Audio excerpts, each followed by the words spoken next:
All-Star guard and former #1 draft pick Kyrie Irving took the NBA by storm when he requested to be traded from the Cleveland Cavaliers in July of 2017.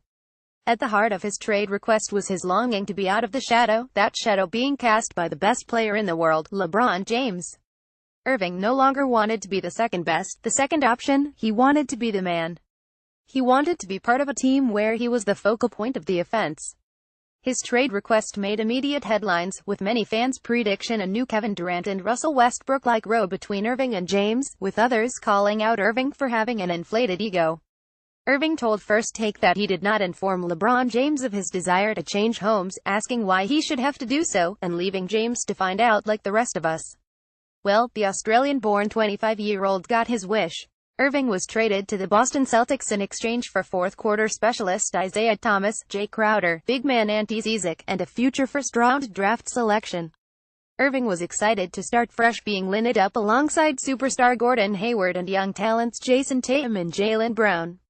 We are now 3 games into the Boston Celtics' 201,718 campaign, and, despite it being very early days, questions are being raised over Irving in his new outfit. Image Keith Allison CCBYSA 2.0 The Celtics season opener against Kyrie's former team, the Cleveland Cavaliers, was supposed to be a blockbuster clash, with fans licking their lips over the prospect of watching Irving and James battle it out. However, unfortunately the game was overshadowed by Gordon Hayward sadly suffering a season-ending leg injury.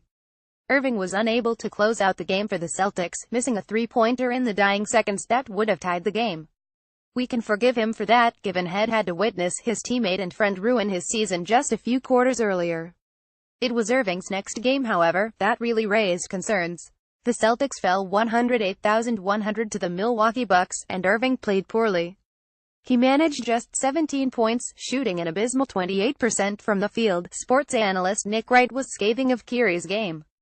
Kyrie shot a bunch of shots, was inefficient, and his team lost. What does this remind me of? Oh, all the games he's played without LeBron, he said. So, Kyrie wants to be the focus. The man. He's undoubtedly talented, he's the game's best closer and has some of the best handles the sport has ever seen. He can take over a game in the blink of an eye. But, can he do it without LeBron? Is Kyrie ready to branch out and be his own player without the assistance of the best player in the world? Can he lead Boston to victory? His start to the season, particularly his first 2 games, hasn't been a good sign. But it's early days, and Boston has been rattled by the injury to Hayward. The injury, however, gives Kyrie even more of a reason to step up. Isaiah Thomas, who the Celtics traded to gain Kyrie, led Boston to the Eastern Conference Finals last year, without Hayward. Now Kyrie is faced with the same challenge.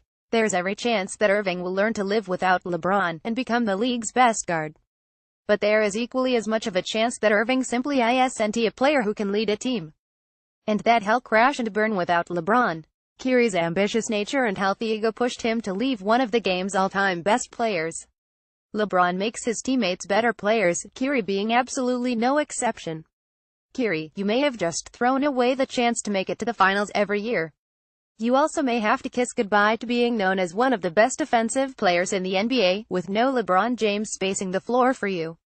But, to be fair, it is too early to really know, and you may be poised to unleash and threaten the Cavaliers' finals hopes. I can't wait to see which direction Kyrie's fresh start takes.